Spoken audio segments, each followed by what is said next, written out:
här så hälsar jag Ingmar en varmt välkommen. Vi kan ge honom några frågor. Vi tycker så mycket om det och uppskattar så mycket vad Herren har gett dig vid de tillfällen du har varit här genom åren och du har utmanat och hjälpt vår församling.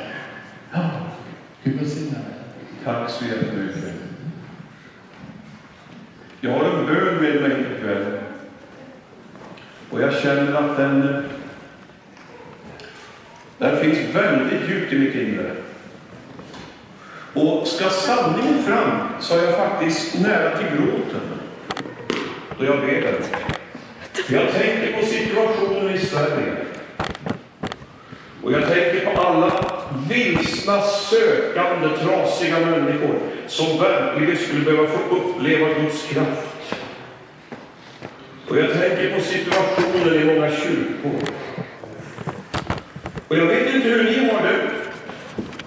Men jag har känt det sista halvåret att jag har förts in i en process. Och det är en upplevelse av att Gud kallar mig in i djupare liv. Tycker att det låter högmodigt om jag säger så. Jag känner en längtan som är starkare än någon förut.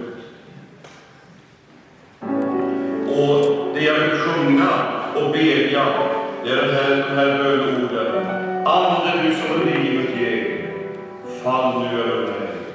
Och vi ska sjunga det riktigt stilla, tänk varenda ord. Du kan gärna sluta ögonen där du sitter i kyrkan och så går inför Gud. Öppnar våra hjärtan och säger med den här bönen: Herre, jag bekänner mitt totala beroende av dig.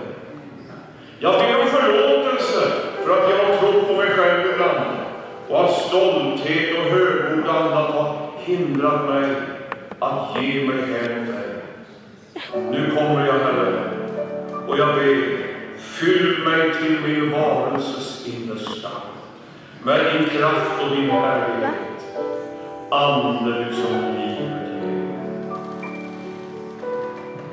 Har du inte hört den här kören förut så lyssna in bara. Jag sjunger flera gånger så tror jag att alla kan vara med. Ande du som livet ger.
hjärtefråga i mitt liv. Så just nu väljer jag att bedja, fall över mig. Och så känner vi att det här är en stund av personlig överlåtelse. Känns det rätt så lyft dina händer. Bibeln säger att med kropp och själ vill jag lovsjunga Gud. Vi kan även uttrycka längtan och öppenhet med vår kroppsspråk. Och sjung i stämmor hela den blandade kören. En gång till.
Anden faller på blodets grund.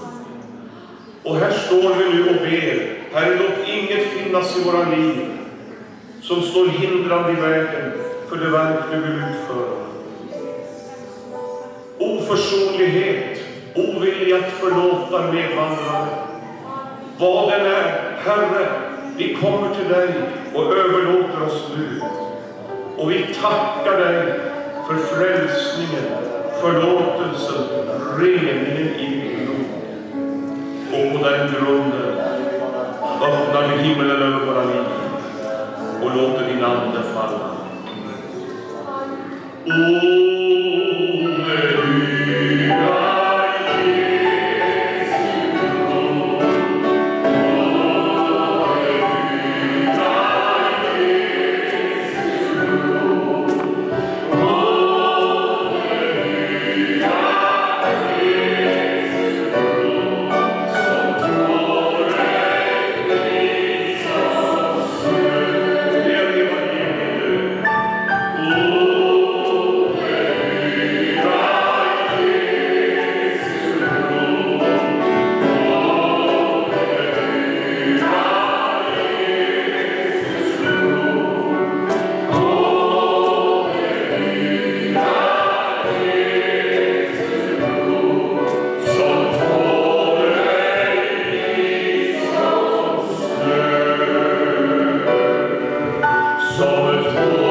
Små spontana bönegrupper här i kyrkan nu, någon minut.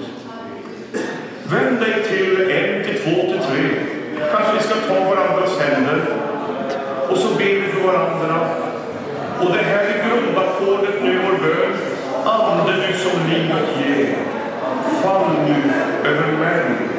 Vi ber om ett genombrott för Guds närvaro i våra liv. Vi ber om en ny, djupare dimension av den helige Andes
Då den bönen börjar besvaras vid varje gudstjänsttillfälle. Och det går inte att avsluta gudstjänsterna, för det är som våg efter våg av din mäktiga ljuvliga beröring. Människor gråter, människor skrattar, människor omfamnar varandra och frälsningsunder sker. Halleluja! Ande, du som livet ger. Jag prisar dig, Herre. Jag prisar dig, Herre, att jag får resa i jorden idag och lyfta mina händer till bön. Åh, Herre, jag ber om en Jesus väckelse över Nordens länder. Tack att du har ett svar på den djupa andliga vilsenhet och längtan som präglar vår tid. Och tack att du kallar och letar och du är på jakt efter församlingar där en ödmjukhet, enhet och renhet finns, som gör att det kan bli nedslagsplatser för din mäktiga kraft. Halleluja! Herre, jag prisar och lovar ditt namn. Låt elden brinna, låt elden brinna. Med tal i tungor och profetia ska Herren väcka sin köpta brud. När gåvor delas och sjuka helas står Guds församling i vapens skrud. Låt den här församlingen bli omtalad, respekterad och intressant på grund av rikedomen och omfallen då det gäller andliga gåvor i funktion. Herre, jag prisar dig. Slå an hela ackordet. Halleluja! Jag lovar och höjer ditt underbara namn. Käre Herre Jesus.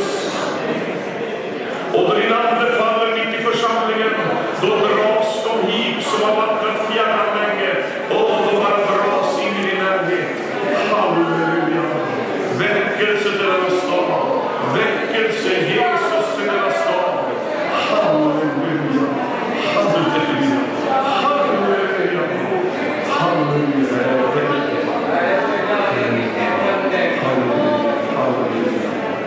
Åh Gud, jag tackar och prisar ditt underbara namn. Kära Herre, jag lovar och höjer.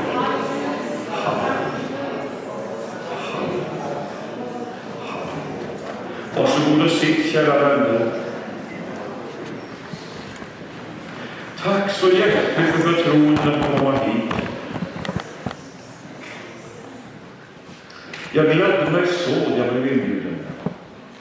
Tack för att jag fick komma till er. Jag tänkte då ni sjöng här så enastående härligt förut. LP-gänget, jag älskar er. Har ni hört den här sången? Jag kan aldrig glömma då jag fick fri med Gud. Har ni hört den? Och blev klädd i högtidsbrud som en Jesu Kristi brud. Är det bekant? Då hjärtat renat blev ut i Jesu dyra blod. Och han gav mig fri, ja fri i överflöd. Den sången var alldeles nyskriven då lilla jag var frälst. Jag var 14 år, blyg och tafatt. Men Gud kallade på mig. Och jag hade egentligen ingen att berätta och tala med. Men i min ensamhet så längtade jag efter Gud. Och så blev jag medbjuden till en sån här kyrka. Och den kyrkan var inne i ett väldigt spännande skede under ungefär 2 år. Och man skulle kunna säga, om man talar billigt då, att elden var lös. Elden var verkligen lös. Jag bett, Herre, ande du som livet ger. Och du som läser Bibeln, du vet att elden i Bibeln är en symbol för Guds ande. Det var ett märkligt skeende då flera 100 människor kom till tro. Och jag blev medbjuden in i den atmosfären. Och i första gudstjänsten var jag besegrad. Det var ingen människa som försökte manipulera mig. Men jag var besegrad av atmosfären. Och Guds närvaro. Och mitt Jesus-möte var så starkt. Och Guds ande föll över mig. Och så kom ryktet ut på skolan. Och en måndag förmiddag Då kom en klassföreståndare, jag och kompisarna i klassen, vi stod i korridoren och snackade och de gick på och hånade mig. De hade hört att jag hade blivit frälst. Och då kommer våra klassföreståndare in där gänget och sa: är det sant, Ingmar, som dina kamrater i klassen säger, att du har gjort en religiös upplevelse? Jo, sa jag med pinröd i ansiktet. De andra höll på att skratta ihjäl sig. Och nu ska jag skryta lite grann. På en julfest innan jag gick i 7:e klass hade jag gjort lite halvsuccé med min egen gitarr och kört en häftig soloslinga. Och det där hade imponerat på Maja. Så nu sa han så här, medan alla grabbar hörde på: jag utmanar dig. Om den där upplevelsen av Gud betyder någonting för dig, då tar du med gitarren till skolan och sjunger och spelar för oss. För vi är nog mer intresserade allihop än vad du begriper. Och de andra huslyssnare. Och jag kände hur knäna skakade i livet. Jag sa inte Gud. Och plötsligt fick magistern en väldig handling. In i klassrummet och starta lektionen själva, sa han. Jag går med skolchefen. Och efter 10 minuter kommer han tillbaka in i klassrummet med ryggen som en eldgaffel. Eller han såg ut som en general som kommer segrande från stridsfältet. Eller nästan som en pingstpastor. Han var handen så här: jag har ordnat Ingemar, Opera. Nästa måndag morgon i skolavlan in.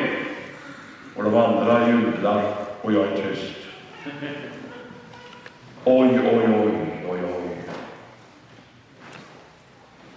Oj, vilken vånda. Jag kan ju säga att pastorn behöver inte hålla predikningar för mig den veckan om behovet av att bedja. Jag vaknade ner om nätterna och badade i ångest och kände att jag får nog tacka för mig. Det var så rakt emot min natur. Jag var så blyg och tafatt som hon kunde vara. Men jag lärde mig någonting på de dygnen. Det där som har med Jesus att göra och som är genuint och på djupet. Det mår bra av att det kostar lite och att det blåser motvind. Det betar sig liksom, och riktigt. Och samtidigt som jag badade i svett och kände ångest, så började hjärtat brinna. Och jag kände jag ska. Och så kom nästa måndag. Och lilla jag. Mammas lilla pojke, 14 år. Jag klev fram i skolavlan och brände på med den här sången. Jag är härligt löst och fri ifrån syndens slaveri. Jag kan storskratta när jag tänker på det. Vet ni vad? Jag ledde begravningsgudstjänsten för min syster för ett tag sedan. Efter 40 år med ofattbar smärta går hon över evighetens gräns. Och då är det med en gammal man och bär kistan och tittar på mig hela tiden. Och sen då vi har lyst frid över graven, jag och min fru går till min bil, då kommer han skyndande över gräsmattan i kyrkogården. Och så tar han med axlarna. Det är ju du, Ingemar, med sången, sa han. Det var det min gamla skolvaktmästare. Och man var ju liksom lite skör den där dagen, så det blev nästan för bra. Det är du, sa han. Och så sa han: jag har haft den sången inom mig alla år. Jag är härligt löst och fri, sa han. Och så berättade han till enastående för mig. Det var så oroligt och stökigt i skolan så skolchefen hade avrått det offentliga stora samlingar i aula. Och ändå ställde de mig där. Och det var mellan 300 och 400 som samlades packat. Och innan samlingen var det som buslig. De gapade och skrek och svor. Och väldigt många hade bestämt sig för att kläcka mig.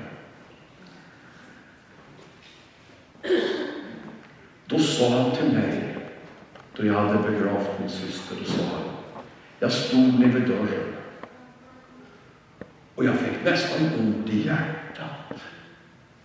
Och jag tänkte, de tar livet av den där lille pojken.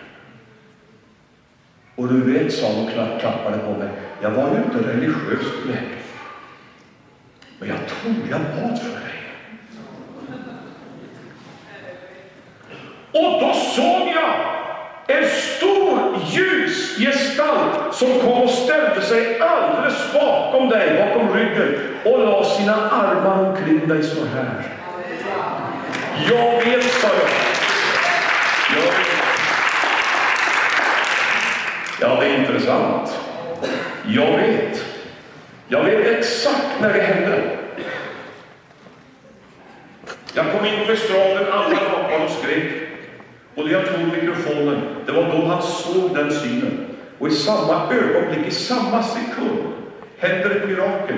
Det blir så tyst som man kan höra knappnåparna.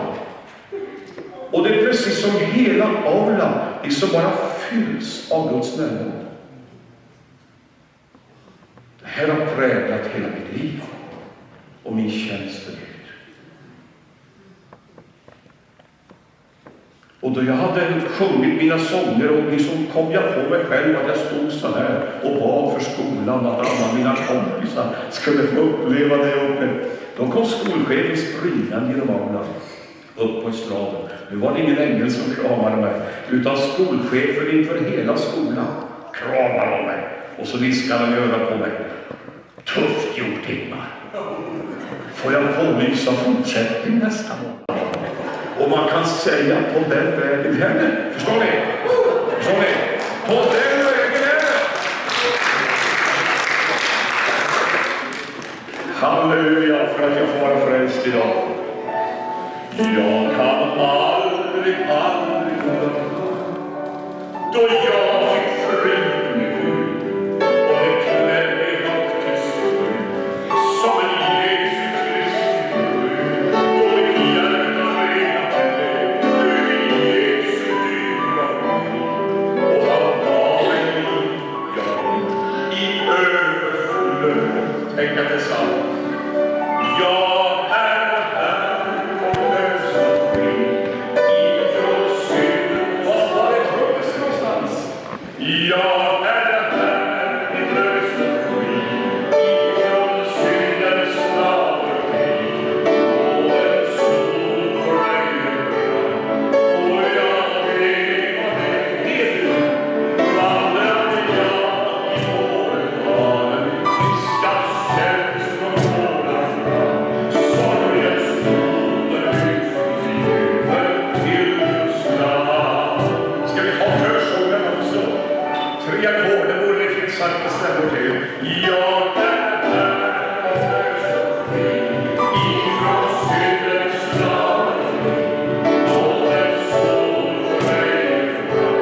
Och jag vet att det är sant. Vandrar jag i vårvalen.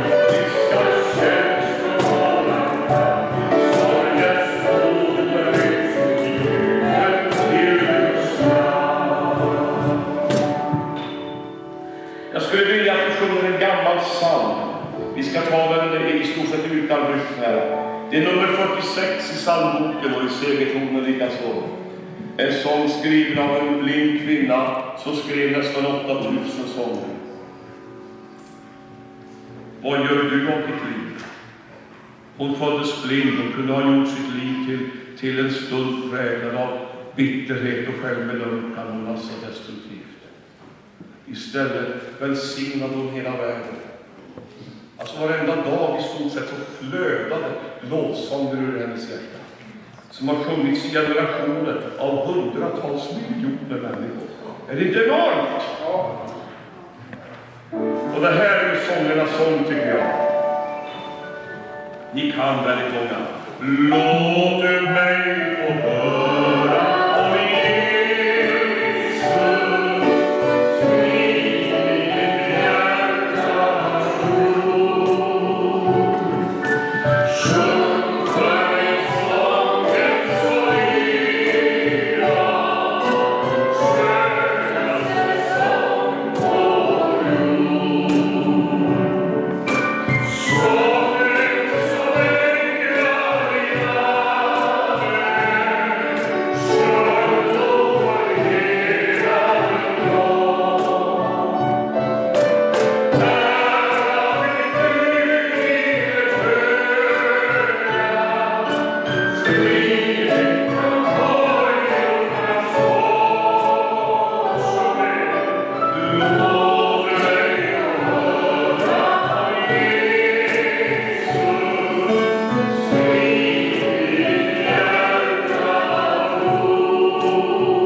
i det jag håller heligt och bekänner mig till.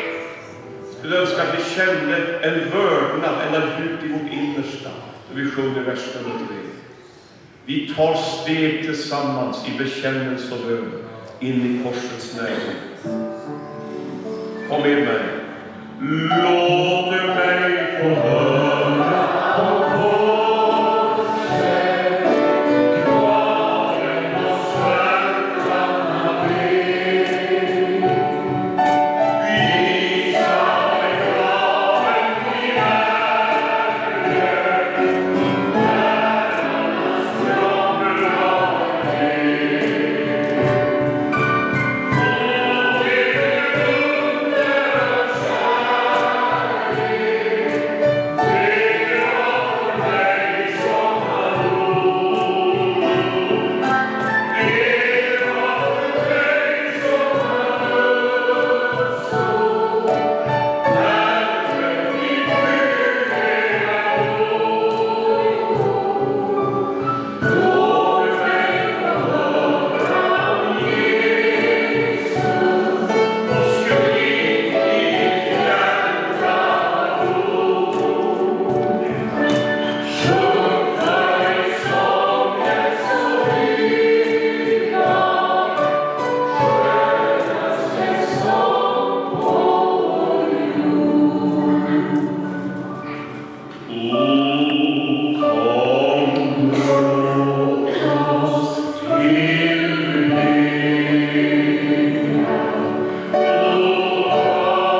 Varsågod och sitt. I centrum för den kristna tron står en person med genomborrade händer och brustet hjärta. Och därför skriver inte Paulus, jag vet på vad jag tror. Han skriver, jag vet på vem jag tror. Jag älskar uttrycket. Jag vet på vem jag tror. I centrum för den kristna tron står ett korsres. Och det där han hänger blödande mellan himmel och jord. Som ett försoningsoffer för en hel världs synd och skuld. Jag kan aldrig fatta det, men jag har valt att tro det. Och på den vägen har jag djupare och djupare genom livet fått erfara kraften i äktenskapet. Han dog för mig. I centrum för den kristna tron står en person. Och vet ni vad jag tror? Jag sa det när jag var här och predikade på eftersommaren. Enda vägen framåt för en kämpande kristenhet idag är att hitta tillbaka till korset.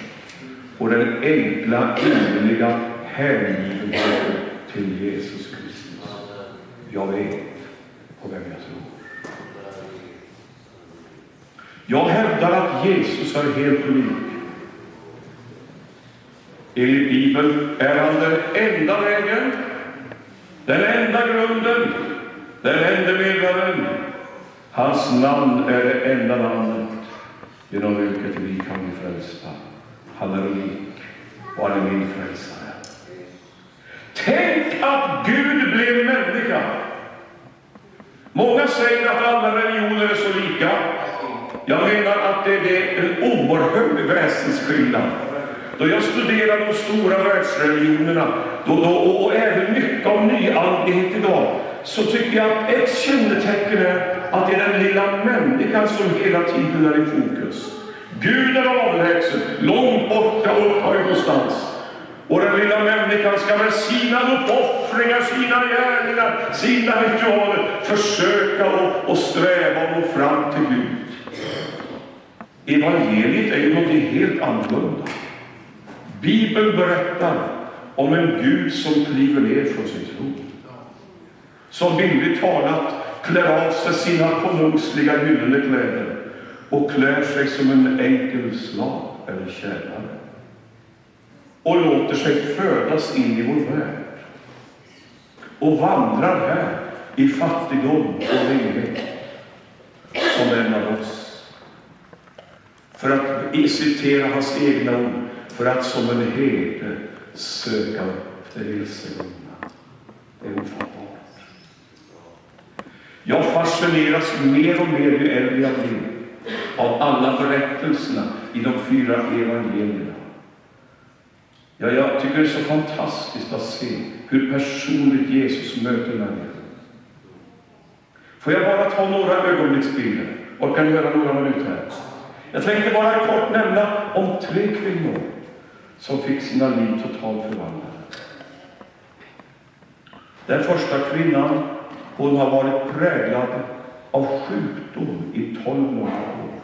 Det är en lång period. Nästan så långt hon kan minnas så har liksom livet varit präglat av lidande och smärta. Och som väldigt många sjuka människor så har de kastats mellan hopp och förtvivlan. Och det hör ju också samman med bankkontot. För om jag förstår texten rätt i Bibeln så hade hon lite tillgångar. Och så har hon möjlighet att konsultera läkarvetenskapen. Och först kommer hon glad i hågen till en läkare och det visar sig han har ingen lösning på problematiken.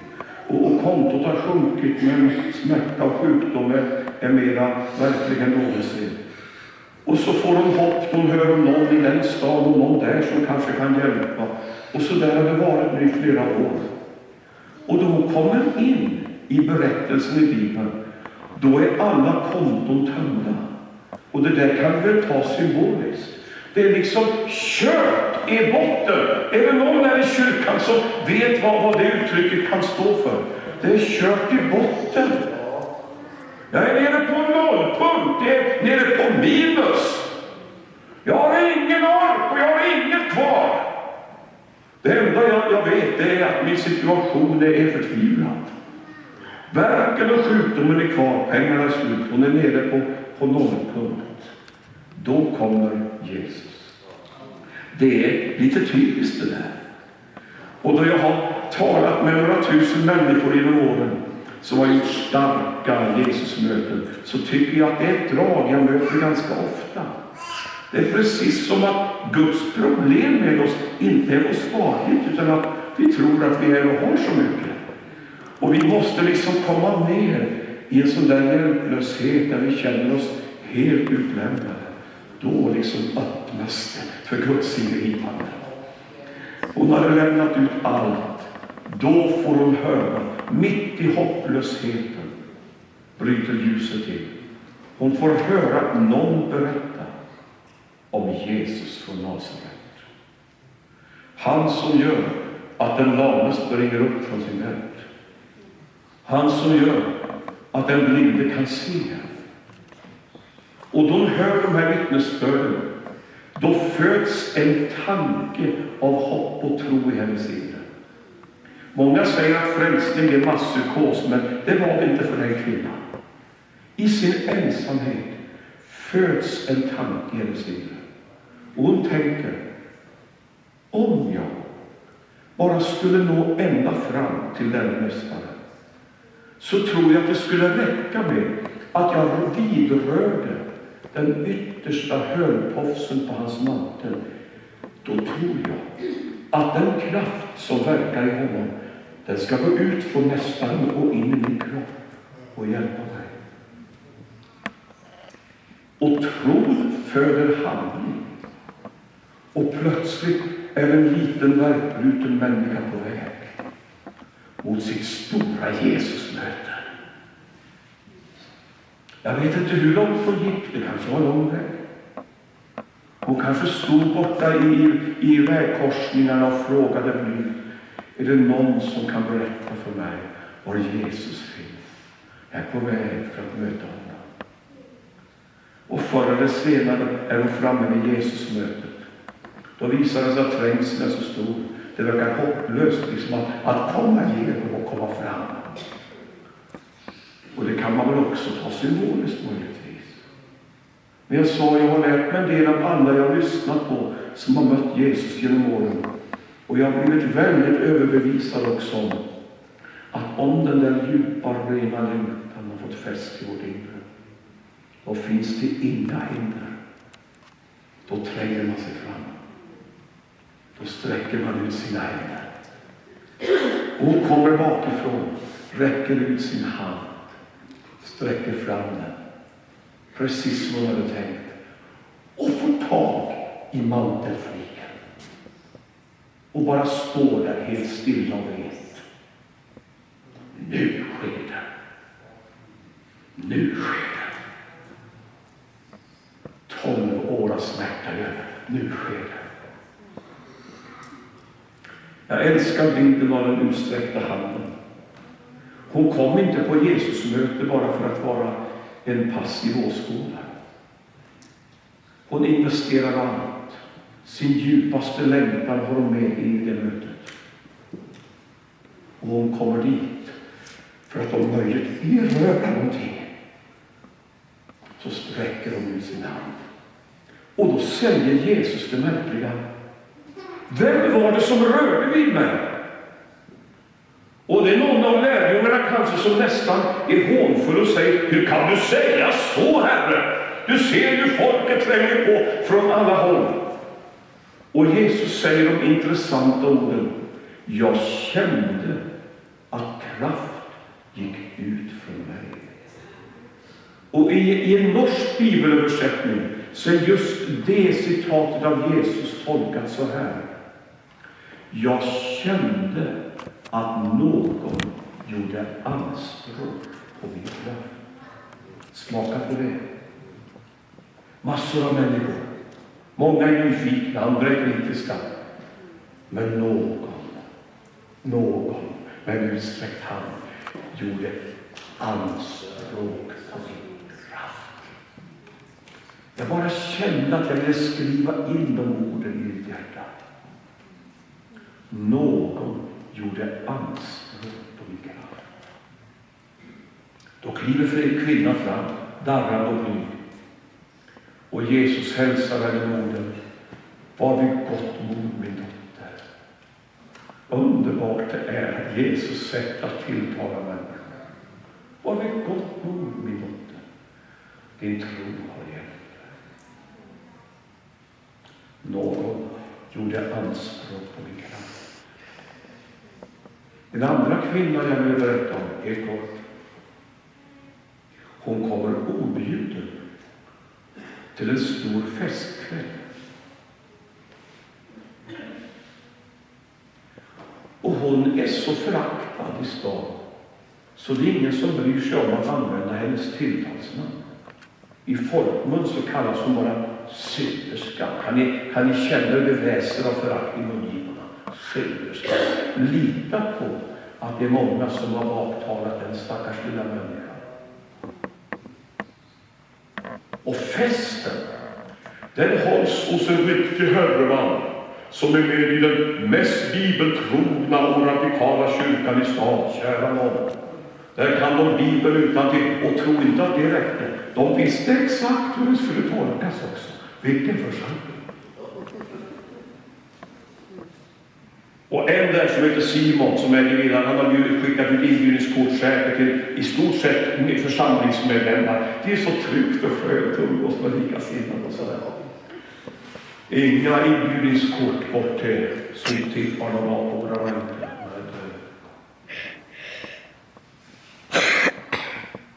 Hon kommer ändå.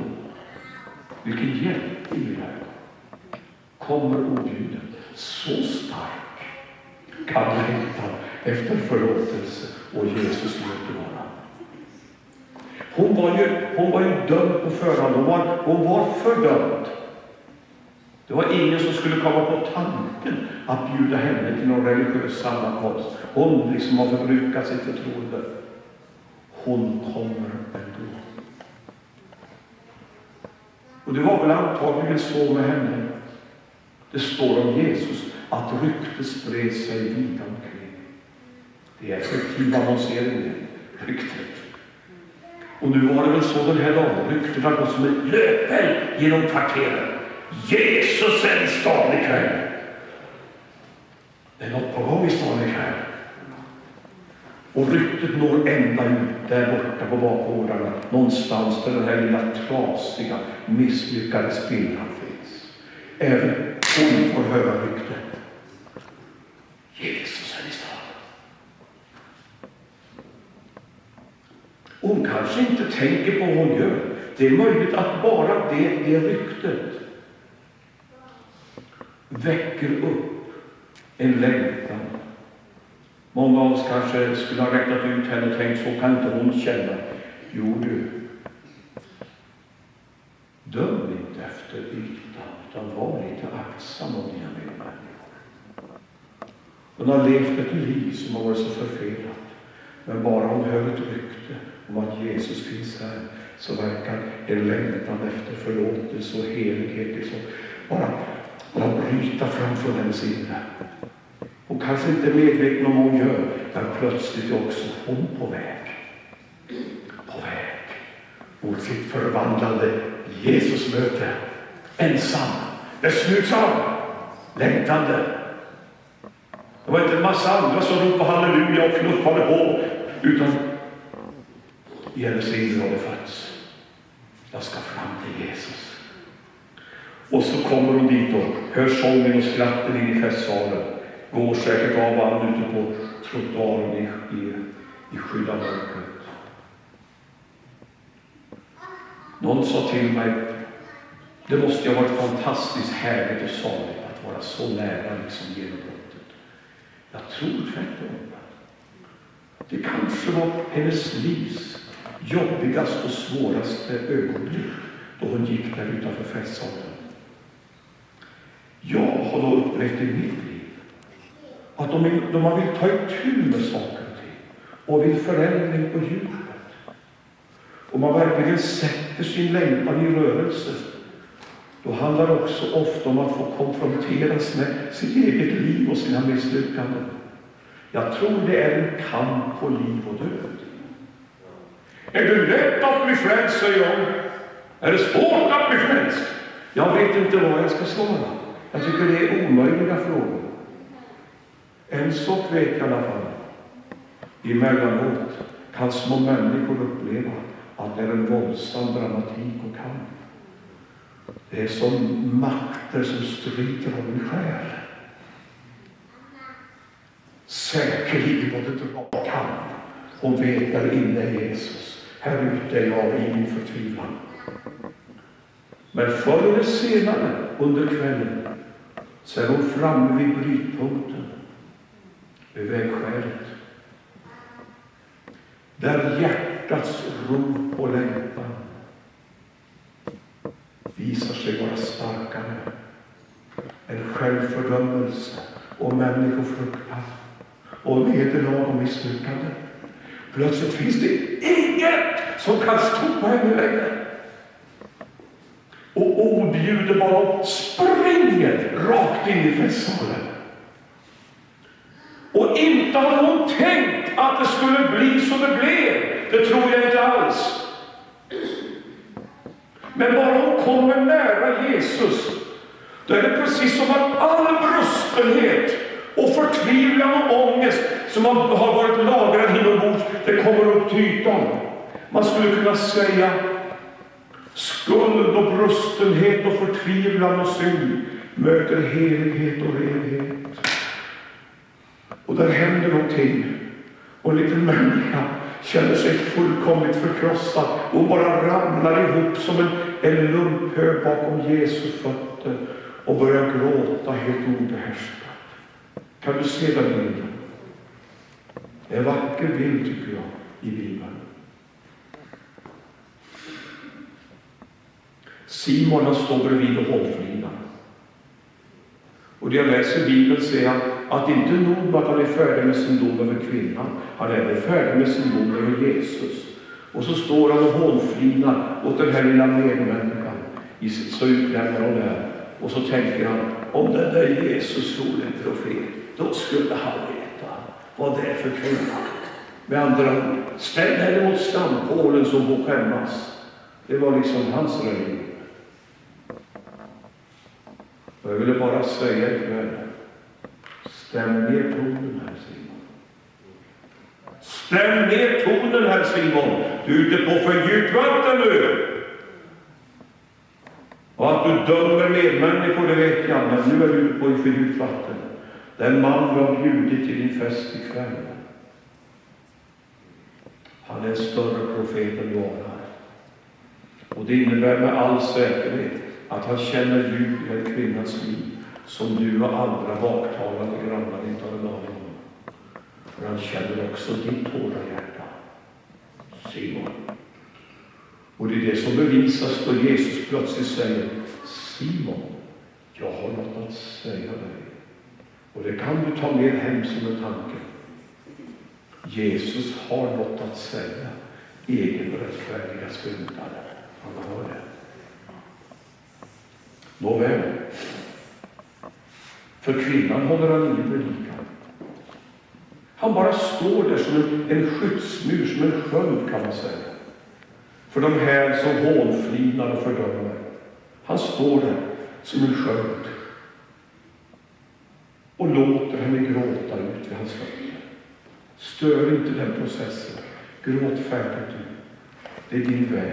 Det är din väg in i Guds öppna famn. Han som vet allt. Som känner vårt hjärtas innersta. Han kräver inga trosförklaringar den kvällen. Han ställer inte en massa frågor. Lovar du att offra ordentligt i kollektboxen i kyrkan? Han ställer inga frågor. Hur stor tro har du? Hur många bibelord kan du citera? Det är som tårarna räcker. Jag vet vad som rör ditt hjärta just nu. Så det enda Jesus gör i mötet med den gråtande kvinnan, det är att bekräfta henne att hon är Guds barn. Det är fantastiskt. Han ber ingen bön. Han tvingar inte henne att be henne. Han bara bekräftar henne. Och han säger 3 saker rakt in i tårarna och brustenheten. 3 saker säger han. Dina synder är förlåtna. Din tro har frälst dig. Gå i frid. Jag älskar det. Kan du se den lilla människan som reser sig upp? Det är inte alla som kan ha ett datum och säga då blir det frälst. För Guds handlande är så personligt med oss. Men den kvinnan hade det. För Jesus sa, din tro har frälst dig. Där hände det. Jag kan tänka mig att hon längre fram i livet sitter med barnbarn på knät och säger, ska berätta för Gunnar om en kväll då längtan drabbade mig. Så det fanns inga hinder längre. Jag bara sprang till Jesus. Vad sa Jesus? Dina synder är förlåtna. Din tro har frälst dig. Gå i frid. Inte dina synder ska förlåtas. Dina tårar har på porten. Du är redan på insidan. Guds rike hör dig till. Dina synder är förlåtna. Din tro har frälst dig. Gå i frid. Vet ni hur jag läser ett sånt bibelord i min personliga andakt? Jag tar bibelordet som Guds personliga tilltal till mig. Och när jag läser en sån bibeltext, då läser jag så här. Mina synder är förlåtna. Min tro på Jesus har frälst mig. Idag äger jag hans frid.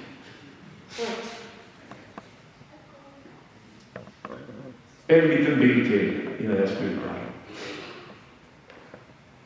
Jesus är i en synagoga och predikar. Och kan ni tänka er, mitt under mötet, mitt i predikan, så öppnas dörren och någon kommer in. Han kunde ha blivit irriterad. Vem är det som kommer då? Jo, en nedböjd person. Det är en kvinna det också. Det står att hon har lidit i 18 år. Och jag bävar för att säga så mycket om den diagnos som Jesus ställde. Men han ställde en diagnos. Och han sa, Satan har hållit henne fången i 18 år. Det är oerhört ord.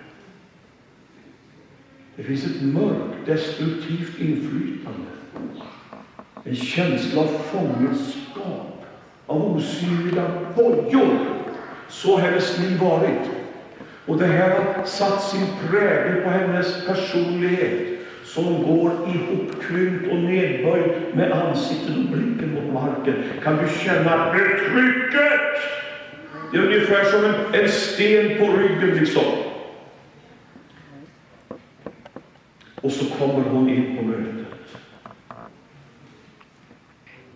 Och Jesus avslutar predikan, går henne till mötes med en utsträckt hand. Vidrör henne och säger bara, kvinna, du är fri från din plåga. Är det inte enormt? Nej, det tyckte inte en del som satt på första väg. Så sprang på alla Jesusmöten bara för att hitta något att anklaga Jesus för. Hyperreligiösa, men de var inte positiva. Allt var fel. Och nu var de igång. Inte ett dugg lyckliga över att en liten människa har fått hjälp. Nej, det är paragrafer som gäller för dem. Och de ser inte människan. Och nu börjar de att tjattra något våldsamt om hur förskräckligt det var att den här kvinnan blev botad på en sabbat.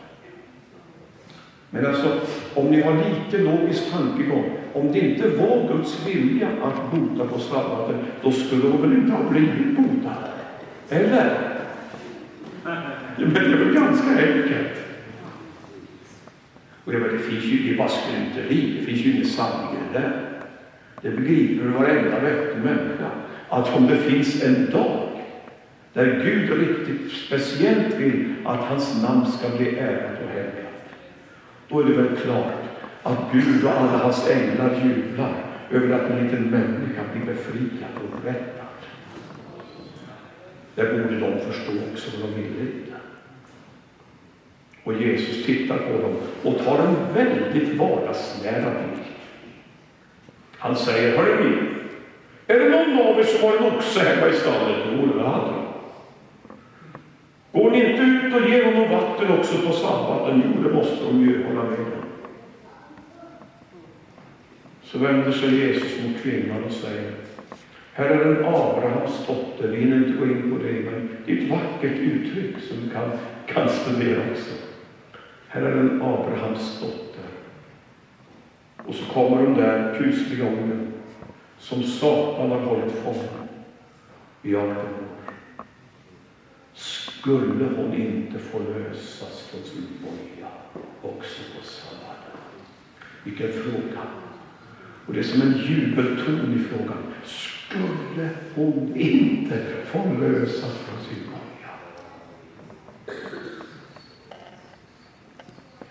Där Jesus går fram, där bryter jubelordet in. Studera det Gamla testamentet. Då befriades slavarna. Då efterskänktes skulderna.